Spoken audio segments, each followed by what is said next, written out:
All right, we're reviewing Ichmag. I don't actually know exactly how to pronounce this. I was playing Anna on Antarctic Peninsula. This is Grandmaster 3 on PC, so higher than either my tank or my support.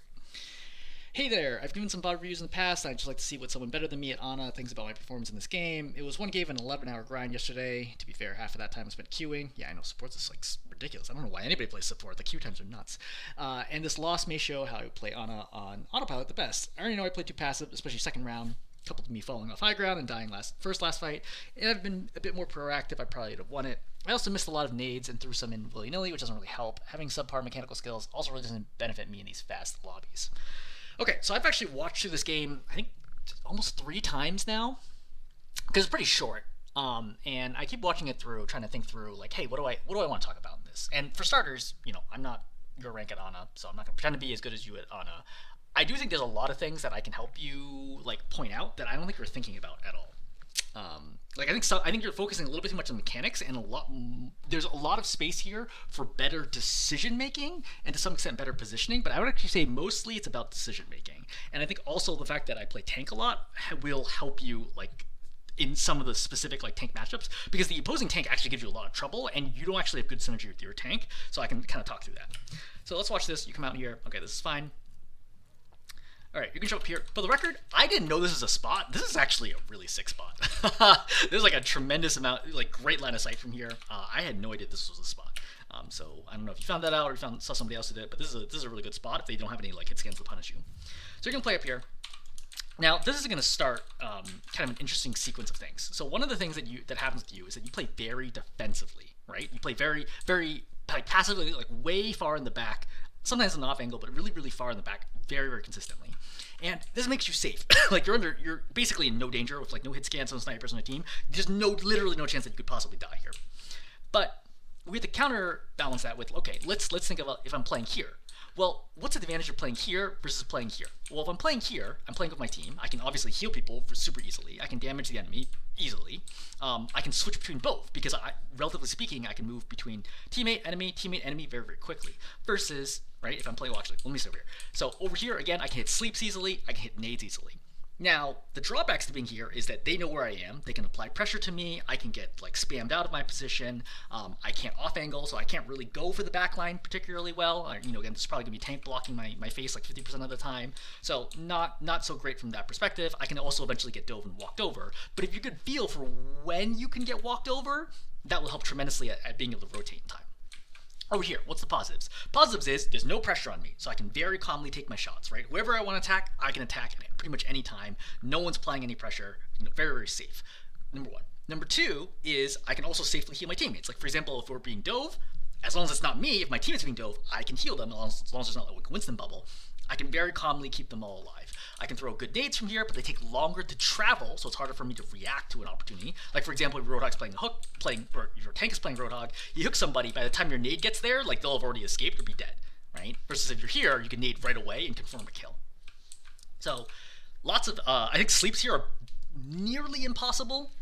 If you hit a sleep here, it's mostly going to be luck versus like skill, and I think that's kind of a problem, right? It really reduces the impact of what your sleep have. For example, like if your Doom gets low, gets naded, right? Dio goes in to try to kill. You're never going to be able to hit a sleep here in time, right? Like the time between here and here is just so quick that you're never going to be able to hit sleep on time.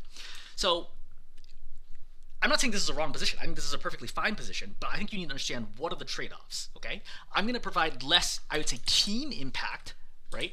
If I'm here, maximum team impact. If I'm here, maximum solo impact. So from here, you really want to be prioritizing what is your solo carrying potential.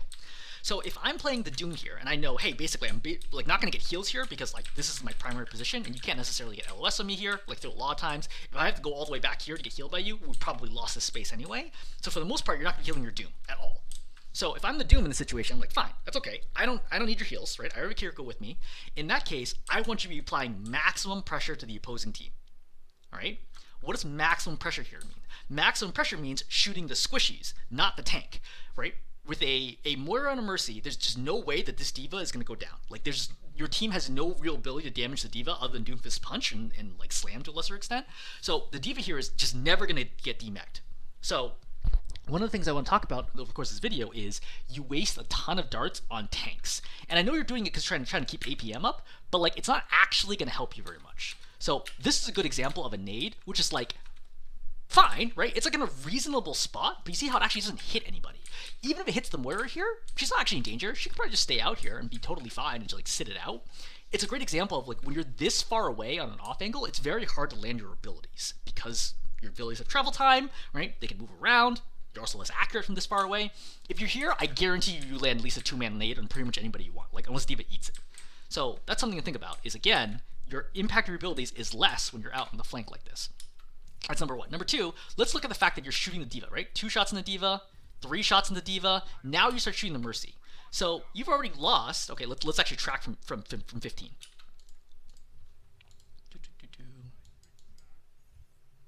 Alright, so we reloaded. Okay, from 15. So, oh man, yeah, jump back up. All right, first shot tank. Okay, that shot was at the support, but missed. Okay, now we throw grenade. Second shot tank. Third shot tank. Fourth shot tank. Fifth shot tank. But you see how the tank is not dying. In fact, I don't even think the tank is hitting DM, right? The tank has zero fear here of dying, and I guarantee you the tank thought they were actually going to die, they would hold DM. They have basically a full DM bar because they don't feel like they're in any danger, and they are correct. There's nobody here who can actually demech them, so they're instead spending the time to apply damage and take space away from your team. Like, that's a big problem because you're exclusively shooting the tank. Now, from the start of this, I can understand how you initially started shooting the tank. Maybe that's fine. By the way, you hear the Tracer, right? That Tracer would have been a good shot right there. Even one hit on the Tracer completely messes up her day, right? Literally just one shot on the Tracer forces her to not be aggressive anymore until she gets healing, which forces the opposing team to turn around for it. But right now, right, you've already fired 2 shots, okay? Now third shot in, you could have shot the Tracer right there. You could still shoot the Tracer. Now you can shoot the Mercy, right? Now you're finally hit the Mercy, which is great. Now you're shooting the D.Va again, despite the fact that you can see a Tracer here and you can see the Moira stepping up as well. Like, these are all shots that you should be shooting at the supports, right? Or the DPS. Like, 3/4 plus of your shots should be at the squishies versus the tank. I like guarantee that's like the biggest problem that you have from like a darts perspective is all your darts are going to targets that are not helping you at all, right? Healing accuracy, by the way, is good. It's fine. Right now you're keeping people up, but you see how because the opposing team is just able to out-sustain yours, they've muscled their way over and now control this space. This generally would be a fight-losing situation, like you're not favored to win. I think you actually win this fight, but most of the time, this is going to be bad for you, right? See, Suzu just got forced out, your Kira goes low, and by the way, just sometimes not shooting at all is perfectly fine too. Notice that now you're at 0 ammo, and your Kira goes low, which forces the Suzu out. But if you just not shot the D.Va a couple times, it would never have resulted in any difference in the fight, except that you would be able to save your Kiriko right now without her using Suzu, which might change, the nature of the fight, because then you'd have Suzu available. Alright, Cassie's here. You should clearly see the pulse. You're straight back into it, and you get out just in time. Now, Tracer recalls. You have 27 health. There's one of 2 possibilities that can happen here. Number one is, or actually, it all assumes more than you track recall, right? Number one is that she recalls, and she recalls onto low ground. In which case, you're safe here, you can stay up here, and you can regen passively and save your nade if you want to. Number 2 is that she's recalling, and she's going to stay high ground, or like someplace where she can get onto high ground quickly, in which case she's going to instantly kill you. With 27 health, there's no human, reactions that could respond to her blinking into you and instantly killing you, right? With a melee, with shooting, anything, you're not going to be able to nade yourself in time. So, one of these 2 things must be true. 1, she can kill me. 2, she can't kill me. If she can kill me, the correct response here is to nade myself right away. Right? It's actually shocking that you don't nade yourself now. Right? Right now, I would already be nading myself. But, again, if she can recall and kill me, I should nade myself right now to give myself a chance to live. If she's not going to kill me, then I save my nade, and I just chill, right? Wait a second, and then go back to doing what I'm doing. Okay? You are doing neither one of those things. Well, actually, so you reload, right? You chill. So you think the Tracer can't kill you, and yet you go for the sleep. Again, if the Tracer could kill you, she would have killed you by now. This sleep logically doesn't make any sense, right? If we follow that decision making, either 1, she could kill you, in which case you should have naded, or 2, she can't kill you, in which case you're safe anyway, and you should never be using the sleep dart. So I think that this is where kind of decision making. If you watch my other Ana video from a top 500 Ana, that Ana looks much better than you do, right? They look significant, if we imagine like non-GM top 500 tiers, I like that Ana looks like 5 ranks plus better than you, because little things like this, it doesn't feel like you think through like what is going to happen next, and that Ana does. And I actually highlighted multiple times that Ana's play where that Ana makes like really superb plays because they predict exactly how a fight or duel or whatever is going to play out, and I'm not seeing that level of awareness from you. Right? I feel like you're still like reacting to the game because, like, you know, again, it's high level, it's really fast games, but you're still reacting versus predicting what will happen. Are you back up here? Go for the Mercy right away. You chuck a nade. I think that's understandable. This nade, there's like 3 people. You're going to miss this nade, though, which is really unfortunate because it would have been a huge nade if you landed. But, like, right timing for the nade, right? Right timing, bad accuracy. Right? You attack the Mercy again. Great. So, D.Va comes up. You have no cooldowns, so you want to create space here. Right? Excellent. So, you have 7 ammo. You're going to reload. But, by the way, you could just peek right here and see if anything's going to happen. You go back to high ground. I don't know if you're juking here, but I think this is all okay. I probably would have peeked the low ground just to see what was going on point, but it's fine. You're going to cap this, you're going to throw a nade. It's obviously unnecessary as a nade, but fine. All right, you stay up top. So, note here is it's very common for your team to push up, right, in Antarctic and try to take this row of space right here. Very common. So, the problem here is that when you play this far back, if your team does that, then they're in a 4-on-5 situation, right? Because you're really far away. But this is a very natural way to play this map in order to try to force out more enemy resources further and further away from the point, right? This is common on lots of control point maps. So you playing this far back, again, puts your team in maybe kind of a sticky situation, right? Now, they might get caught out here, they might get killed, and then you can't help them in any way. But, like, for example, I might want to try to force, like, enemy visors, for example, or high noon, or blade, or whatever, all the way out here, and then use the space to kite it backwards, right? And hopefully survive, or maybe we finally lose one, but we stalled the point out for a really long time. Like, that's kind of the idea of around playing around that space. But you're just, like, camped here, like, oh, I'm a turret, I'm going to be here no matter what. I'm not going to say explicitly, like 100% confidently that this is a wrong choice for you to stay back here, but I want you to think about that in the future as, hey, maybe I should actually play up with my team, right? Maybe try to get picks, or even just keep them alive, and then when the enemy starts pressuring, then I start rotating back. And maybe not just playing this one spot, but like there are other decently good spots here too as Ana. You don't have to play this one spot specifically. For the record, I think it's also dangerous to play here once the Cassie's in play and like looking at you. Right? Like, if you think about it, you're like hard scoped right now. If the Cassie just comes out, like, he can easily, like, ding you pretty hard, and it's surprising that he doesn't see you. Would you die? Probably not, but if you take enough damage, you're not going to be able to peek, and then that's its own problem. Alright. So, team is engaged.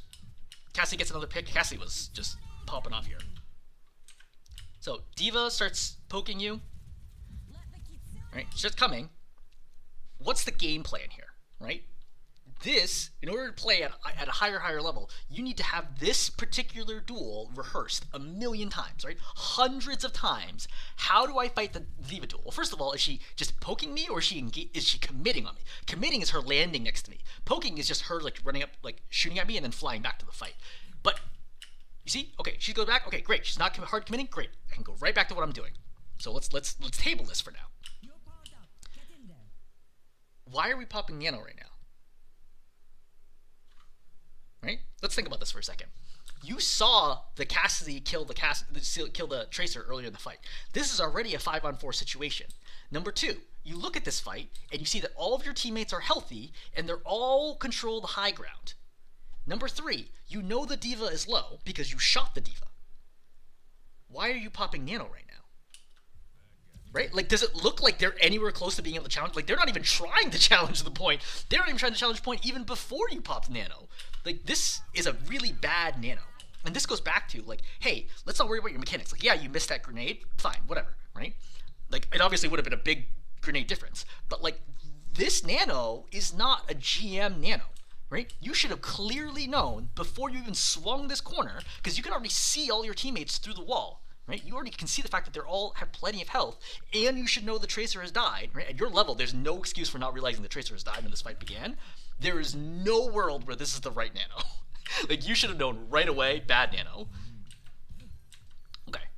So, once again, your team has pushed up really deep. your team is not making a mistake. This is completely normal. Your team just got a stagger. They're trying to get more. This is perfectly normal. I think you should be up here playing with your team. And then when things get sticky, then you can rotate backwards. But you see how you're just sitting up here? Like, this is not what GM Ana play looks like. Like, if you look at other GM Anas, you will not see them like chilling this far away from their team around 1, 2, 3 corners, right? That's not the way they play. They play up with their team. Like, you don't need to be playing in them, right? But like near them at least to be able to help them, support them, like shut things down. Like, it is quite powerful. So you're gonna see the Mercy. You should have gone for that Mercy shot. Like, she gives you plenty of time to shoot that right there. Right? There's at GM level, plenty of time to tag her once there. Right? At least try for the shot. You don't even try for the shots. Alright, Tracer's there. So, you have missed or used up 10 ammo right now for no benefit. Right? This is a critical moment in the fight, and you used up all this ammo doing not a lot. Right? You shot the Doom, who wasn't injured. You didn't shoot the Mercy. Miss. Alright, you hit the Cassie. Okay, he's a little injured. Alright, Kiriko's a little injured. So, like, those dirts were, like, okay, right? Now you're shooting the Diva, but that's not helping you. Missing, more missing, and your Cassidy's gonna die. So, let's wind this back. How does your Cassidy die? So look at the Cassidy here. Cassidy's here, all right, he's low, you heal him, okay, great, right? He goes over here, he's gonna get tagged, and he gets tagged again. So that's 3 shots right there that he gets killed. And let's count how many seconds it is. Right? He takes damage right now. So from that moment, let's count from now. 1, 2, 3, 4. Almost 4 full seconds goes by, and you did not heal him. Now, why don't you heal him? So let's wind this back. So you saw Cassidy flash yellow by the bottom of your screen, by the way. Because you're shooting the Diva? Like, is that a good trade of your time? Like, was hitting this Diva, this full health Diva, really that important right now? It's not. And this goes back to, it's not mechanics, it's decision making. Okay? Saving your Cassidy was objectively more important than applying a minuscule amount, a negligible amount of damage to the Diva. Now you might say, okay, well, it's really hard for me to see the Cassidy from this angle because he goes off the bottom of your screen, right? Right about, again, you see him flash yellow right now. You should have picked that up. And right now your Cassidy is below you and he's injured, but you can't see him because he gets popped. This goes back to playing with your team versus playing off your team. So right now you're still playing off your team because you're playing at an angle where you can't see your team. If you're playing down here or over here, this never happens. I guarantee you, like I promise, I trust that you're playing right here, you would never let your Cassidy die in this situation. 0% chance. I refuse to believe a GM3 Ana would let their Cassidy die right now. But you don't see it because of the angle that you have chosen. Right? And this all comes back to, when do you off angle versus when do you play with your team? I don't think there's necessarily a right answer here, right? I don't think that we could say, oh, we should always off angle, we should always play with your team. I'm just trying to highlight what are the trade-offs between off angling versus playing with your team. Playing with your team makes it a lot easier to save your teammates. It makes it harder to apply damage pressure. That's fine if you're going to carry the fight through your damage, but that's definitely not what you're doing. Right? You're like 90% of your hits are against the opposing tank. You're barely even trying to shoot the squishies or finding an angle to shoot the squishies. So sacrificing teammates for no offensive value or nearly 0 offensive value is killing you. Because now, with your Cassidy dead, it's a 4 and 5 situation. Odds of you winning this fight are low. Right? Diva goes in. So you pop this nade. This nade is very late, by the way. You should have also heard the Diva engaging. Like, I can hear the Diva right now, left ear, right? Left ear, you hear the Diva engaging, you can see the Kiriko here. Your priority should be saving the Kiriko, right? Tracer's fine. Tracer does what she does, right? She has blinks, she has recall. If she doesn't, that's her fault. Right? She should never expect that the support would heal her this far away.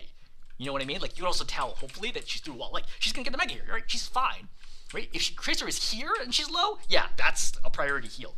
This far away, I guarantee you no GM Tracer is expecting you to heal them, like pocket them all the way out here. That's not realistic. But a Kiriko right under you, in trouble, being dove by a Diva, this is you, right? This has to be you. This has to be you saving here. The Kiriko is already swift step to you by the time you chuck this nade out, right? Now she drops low. And now with the two of you like pinned back here, like what? There's no way to possibly win this fight. Now you just need to get out because like what the heck are you gonna do? You don't want to get staggered here. You're gonna get staggered. Like again, once you and the Kiriko are back here, you've given up trying to win the fight. Whether or not you realize it or not, you've functionally given up trying to win the fight. From here, just go home, right? Just go back to spawn, regroup, don't stagger. Coming back out here, like I know you're like trying to save the Doom, but this is just gonna result in more staggering. Like the Doom's gonna do what he's gonna do. But let's talk a little bit, and this goes back to tank tips. D.Va is diving you, and we talked before about committing D.Va versus poking D.Va, or like just like, you know, annoying D.Va. This D.Va's committed. She's landing next to you, which means she is trying to kill you. This is a serious threat to your life. Well, you have tools to deal with her. Not grenade right now, but you do have sleep. When do you toss the sleep? Well, I can tell you at GM, D.Vas are always looking, when they dive on us, they're always looking to eat sleeps and grenades. But there's a little bit of a mind game here as to when exactly they pop Defense Matrix. Because the problem with Defense Matrix is they can't use cannons during it. They can use missiles, but they can't use cannons. And missiles are never enough to kill you unless you're super, super low already. Okay? So the D.Va, what the D.Va wants to do, from the D.Va's like mind game perspective, the D.Va wants to come up and they want to start poking you with cannons and missiles, and then flash DM when you pop sleep and or grenade, and then they want to finish you off and kill you after that. Now, one extra trick I would say here that's really helpful for D.Va is when you dive in Ana, start with cannons and missiles, and then immediately hold the DM, but keep the obviously missiles will keep going. This often forces Anas to panic and sleep you because they think you're still shooting at them because they're still taking damage and they hear the attack sounds. It's a good technique. Anyway, do we sleep now or do we sleep later? I can tell you, another thing that we'll talk about is mechanics, okay? When D.Va releases Defense Matrix, there's 1 second before she can pop Defense Matrix again, which means it's always, at close range, it's always enough time to sleep grenade them. So, for D.Va, what do we do here? Do we take a gamble and wait, or do we try to sleep right away? I can tell you that at GM+, I feel like 90% of the time, you should never sleep right away if they're specifically engaging you. Because they're already thinking through that you're going to sleep them, and they're going to try to eat it.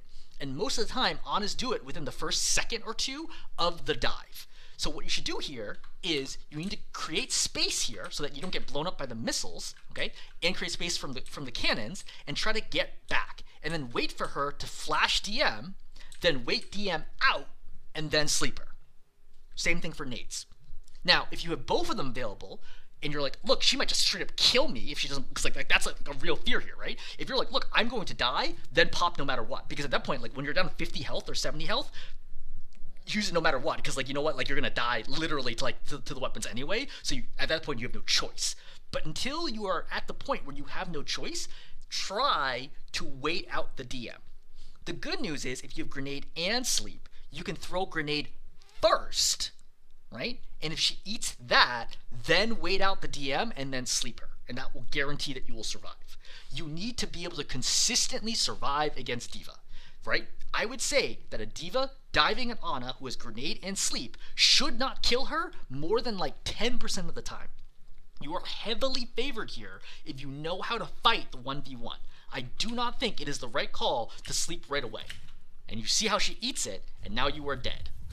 Right? Like that moment that happens, you have made terrible mistakes and you are dead. And like that's something you need to already have pre-planned. Not like in the moment, like, oh god, like let's go through like the decision tree of like what I'm supposed to be doing. This is stuff that you should already know at this level as to how to take this specific matchup. Okay? Like really, really important. You should already know and have that experience of fighting D.Vas diving you over and over and over again. Tracer bombing the kill 2, nothing you do about this, right? You just got back. Right? Well, obviously, you know you were staggered here. But you still have the forces point, right? But you only have 8% left. It's a 5-on-3 situation. A 3-on-5 situation. There's like nothing you can do here. Like, I'm not even going to worry about it because, like, what can you do? All right. So, we're going to come out here. You're going to see, once again, Cassie's going to pop the Tracer. Something like that. Oh, that's the other Cassie. Your Cassie's a beast. Like, your Cassie's like very consistently getting the very first pick of every single fight. If I lost this game to the Cassie, I'd be pissed. Alright, trying to keep the Tracer alive, that's the right call. So, right now, what do? Not the D.Va. Try to shoot anybody but the diva. Shoot the tracer. Okay, no tracer. I step to the right and I try to shoot their backline. Literally try to shoot anybody but the tank. Anybody but the tank. And then try to go for the sleep. But what's this sleep supposed to accomplish? Like, why are we chucking sleep right now? Even if you land this sleep, which I very clearly not going to land this sleep. Like, I saw the moment you popped it, I'm like, this doesn't make any sense. I would have immediately corrected my aim to try to go for the Moira. But even if you land the sleep here on the diva, she gets woken right away. Like, this is not a situation where, like even if she doesn't get woken, like, who cares? Like, the team is, like, reasonably safe right now. They don't strictly need their diva. I think this is a very low-value sleep, right? Especially knowing there's a tracer in play and you might need to sleep against the tracer. I don't think this makes any sense. All right, so we wasted sleep. Now, what do we do here? Well, I can either apply pressure to the back line or I can step to the left and heal my team, right? This spot right here, I can heal everybody. What do? You do neither one of these things. You step in a spot where I can't see my team and I'm not shooting the opposing team. See how much time you're wasting? Like, let's look. Okay, actually, let's back up. So healing the tracer was the last useful thing that you did, in my opinion. So let's count, right? How long it is until you do something else useful. 1, 2, 3, 4, 5, 6, 7, 8. 9 seconds go by until you do something else remotely useful. And by the way, you heal the Cassidy who's already nearly full. That's not acceptable. Like, on a control point fight, like, where every second matters so much for space control, like, resource, like, sustain, etc., like, pressure, you can't go 9 seconds without doing anything. This is nuts. And it's a huge part of it is because you're making poor decisions. Like, this spot's fine if you're like, look, I'm going to continue applying pressure, okay? And I talk about, like, the main healer versus off healer concept, like the one who's, like, supporting your team in the tank and the one who's, like, applying more damage and playing the DPS. You're definitely playing as, like, the off healer here, okay? You have space. Your Kiriko is pocketing your team and keeping them all alive. Great. She did a good job in the last game, too, right? Again, you barely healed your team for large stretches of it, and your Kiriko is the one who's, like, keeping them all up. Fine. Apply pressure to the opposing backline. I cannot emphasize this enough. Apply pressure to the opposing backline. Because right now, you're, like, borderline throwing because you're not doing anything that's helpful. Your team is winning because the Cassidy is just straight up diffing the opposing DPS, like, over and over and over again. Like, this can't be the situation here. Again, totally tunnel vision on your team. There are 2 squishy targets in a row right now. You ignore them, right? You're healing people who don't need healing. Okay, I know they are, like, injured, but they are not low, and they're not in danger. All right, I'm just going to try to heal Tracer. Okay, she's out of range. Great. Try to shoot somebody else. All right, okay, fine. We heal her. Great. Reload. Apply pressure. Right? Okay, fine. So stepping up now shots are easier, right? We're closer. By the way, I look at this and I think, hey, my team is all fine. Shoot the Moira. Like, the Moira here is, like, the person you should be aiming at. The diva here is not a threat at all. It's like, yeah, the Kiriko's, like, injured. I guarantee you this Kiriko will not die because I have not seen her use Suzu. So how could the Kiriko die here against a diva? Diva has no burst, right? Even with missiles and cannons, with perfect 100% aimbot accuracy, she only does 215 damage a second. That is a half second for the Kiriko to pop Suzu. She's not gonna die here. Like, this is not a situation I look at it and I'm like, oh, my Kiriko's in danger. My Kiriko is fine. Shoot the backline. You have to shoot the backline here. And again, this is the distinguishing point between you and higher ranked Anas is I'm just not seeing this level of play. Like, it still feels very, like, reactive, right? You're just kind of, like, playing through. You're just, like, kind of reading what's going on and, like, following it along instead of, like, understanding, like, hey, what do I need to do next? So, for the first time this game, you've decided to step up, okay? This is a very forward step. It's not actually a mistake necessarily, right? Your team has numbers advantage, right? The Cassie's overextended. I think this is still okay. I would just note this is the first time all game that you've kind of been trying to take an initiative here. So I feel like you should have gone for the sleep basically right away, right? Sleep or nade right away. So you missed sleep, fine, no big deal. We tried to get a pick, we missed the pick, right? Back up now. Nope, is that what I'm doing? I'm doubling down and I'm throwing this nade. But let's look at this. Does this look like a nade? Let's assume this nade is going to hit, which it is. It's going to hit the Cassidy. Does this look like a kill opportunity for my team? I don't think so. Granted, my team is pretty divey, right? And it's possible they could convert this to a kill. But even if we convert to a kill, we're definitely going to need to get out, right? We're definitely not going to stay in this. So even if we convert this to a kill, they have a Mercy, so they're going to get the res off anyway. So it's not like that big an impact. So, like, I don't think you need to throw this nade. I think you can just reset right now and go back to a stronger defensive position. But what's even worse here is that you're going to land this nade, and it's going to bait your Tracer in. And she dies. Now she gets stuck by Magnetic. Is this your fault? It's not really your fault, but it's an example of like suboptimal plays can result in your teammates like piling on and snowballing and making things worse. Okay? Because there's no real reason to throw the nade at that point in time. Like throwing a nade out here, that makes sense, right? Throwing sleeps out here makes sense. Right here, right? He's got the Mega, he's got his teammates, he's got a Mercy. These are very low value opportunities. Just save it. Okay? This causes your Tracer to go in, and Tracer's going to die, and the moment she dies, your chance of winning this fight has gone from like 60% to like 30% because of this, right? And now we're in trouble. So, I don't really know why you dropped here. I think you maybe mentioned like this is a mistake that you dropped. Like, this is not a good play. But, yeah, pocket the Cassie right now, pocket the Doom. Yep, this is all fine, right? Keeping everybody alive, accuracy's good. Right, keep Kiriko alive. I don't know that you need to throw that nade. I think she's either going to die or she's going to live at that point, but it's okay. It's an okay nade. What I would note here is the reason why I don't like this nade, though, is understanding that it is a 4-on-5 situation, though your Cassie's going to kill. Once again, your Cassie is like a beast. I feel like just Mercy pocketing your Cassie wins this game. But ignoring the fact that he just killed the Mercy, the Moira, the Moira dies twice. Holy shit. Who kills the Moira the first time? Is it also the Cassidy?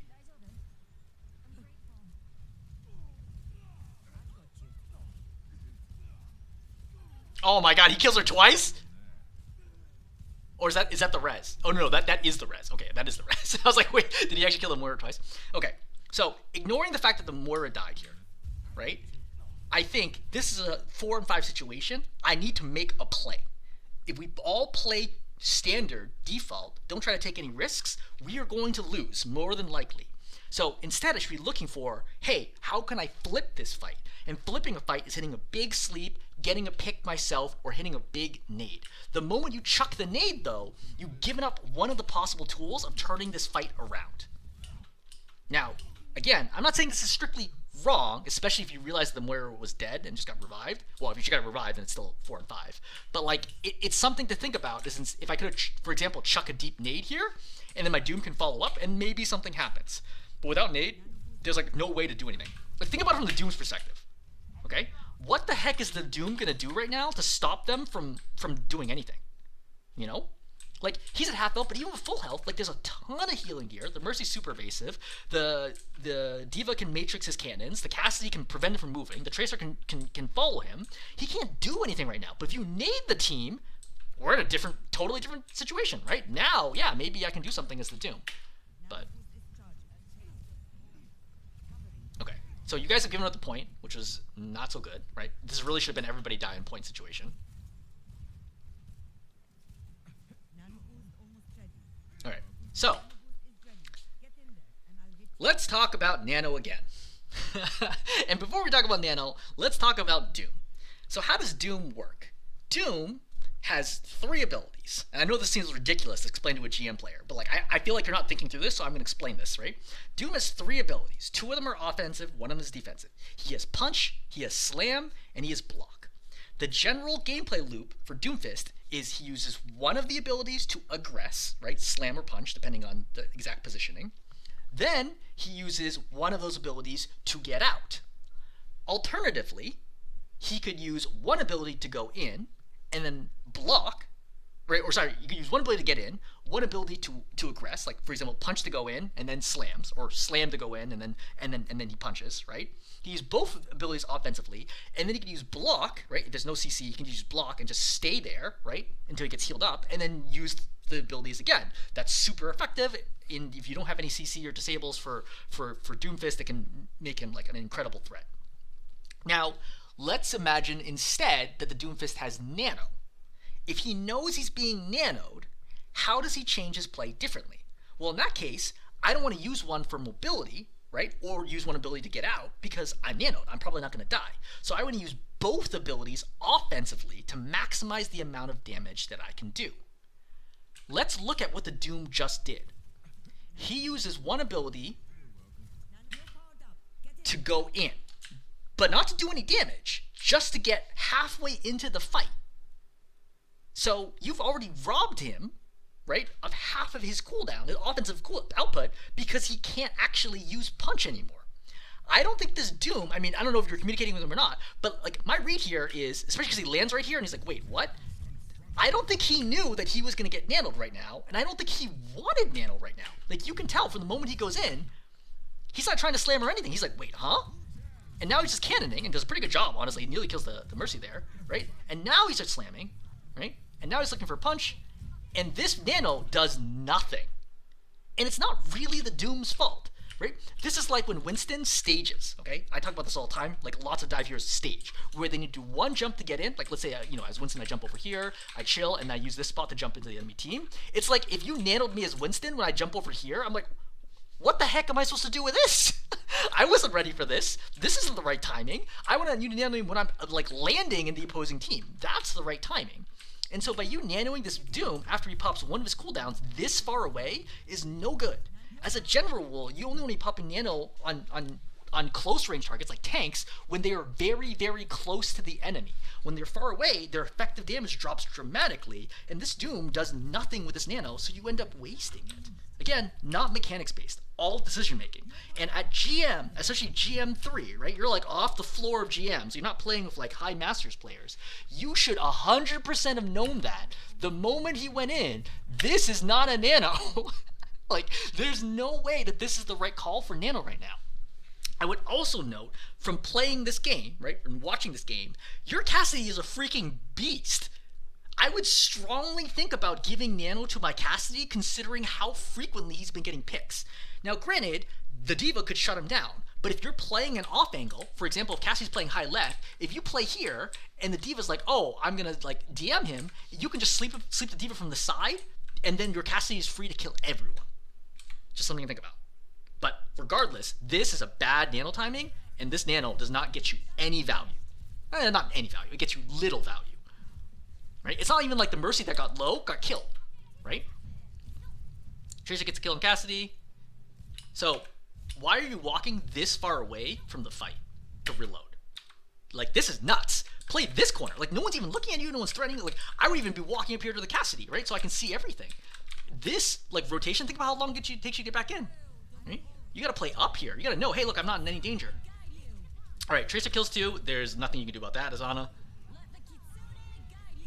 And unfortunately, with Kitsune up, but like, what are you gonna do? You're lost too many, and this fight's over. Okay, fine. 2350, right? They have control of point. So, we're coming back. We're capping. High noon is popped. What do I do? Well, I'm looking. Okay, that's fine, right? I think this is perfectly fine. I don't know exactly where the Cassidy is, but I can hear him, right? So, I can hear him, and because I would balance in my ears, I know that he's roughly somewhere here, so I'm guessing he is in the far back, somewhere in this row. I think we can all agree with that. Hopefully, sound, you realize that right away. So I look out here, and I see, okay, my Doom's exposed out here, so that's a problem, right? And I'm still waiting. I see the Cassidy. What do I do right now? Pop sleep. Why would I not pop sleep right now? You might think, oh, the Cassidy might kill me. The Cassidy can't kill you, because the way that High Noon works is it doesn't charge unless he is LOS of you. So you're not in any danger. It takes like over like 1.6 seconds or something like that to kill you. You have plenty of time to pop this sleep and then walk around the corner. You're right next to a corner. There's no way you can die here. In fact, you're so close to the corner, you might actually be able to get around the corner before you kill somebody, because High Noon shots go left to right. So as long as there's one target to the left, you might actually just be able to walk around the corner and be good here. Okay? Not sleeping here is a massive mistake because of that. Now, maybe your sleep dart wouldn't have reached in time, maybe it wouldn't have been reflexively like quick enough, but it doesn't matter because you didn't try, right? Let's worry less about the actual execution and the outcomes, because like, I mean, how your reaction's gonna get faster, how your aim's gonna only improve so much, but not trying is something you could do, right? Try to make the play here, right? Try to be active instead of passive and hope that your team doesn't get hit by this. He just walks out into the open here. He never had LOS of you. So if you don't believe me, let's watch this High Noon. Okay, again, note, you are that dot in the distance. Note that you have no crosshair on you. And he's going to step all the way out here. And now it's charging. You see how much time that is? It's not even close to killing you, right? Again, not even close to killing you. You still had like a full second there, and you lingered like in his vision before stepping out. Not trying to sleep there is like devastating. And then once that happens, like, what are you gonna? Again, you're in a 3-on-5 situation. You're gonna lose this. All right, we're gonna come out again. So unfortunately, final fight situation, right? 2385. Keep Cassidy up, okay?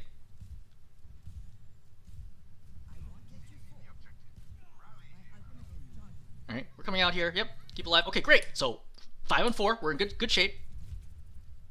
Again, don't shoot the tank, right? Please, anybody but the tank. Don't even bother shooting the diva unless she's low, right? Shoot the Cassidy, for example. Shoot anybody that's not the tank. Overload. This nade is not going anywhere. Like, I know you see this Cassidy over here, but like, that doesn't feel like a good nade to me, right? I think waiting for like, oh, now they're clumped, chucking against the back wall, that feels like a good nade. But you have 2 ammo right now, and you're not reloading. Right? DM's up, just reload right now if you want to. But fine. 1, 2, we miss it. Okay, fine. Alright, we're in good shape. Yep. Okay, so we capped it. But again, final fight situation, right? Only 1 fight left. You play up, right? Trying to look for a pick, that's fine. Right? Don't get it? Great. Now you back up. So, 41.99. What I'm looking at right now is ult economy. Because we need to win at least 2 fights, possibly 3 fights to win this point, right?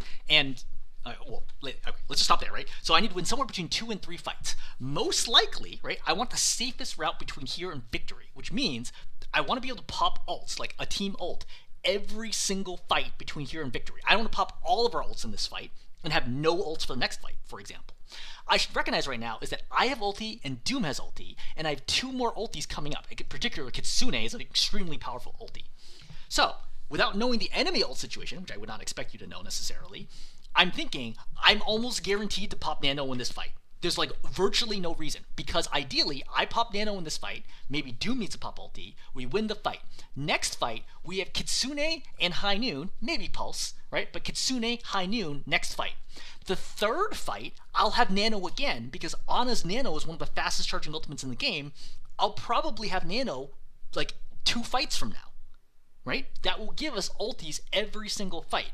I'm literally thinking through all of this in my head to make sure, hey, I need to pop ultimate. In fact, I'm thinking I'd even rather pop like a not so great Nano here just to try to force out enemy ultimates, right? Or like maintain space rather than waiting for the perfect time and missing it. Because again, we are in final fight territory.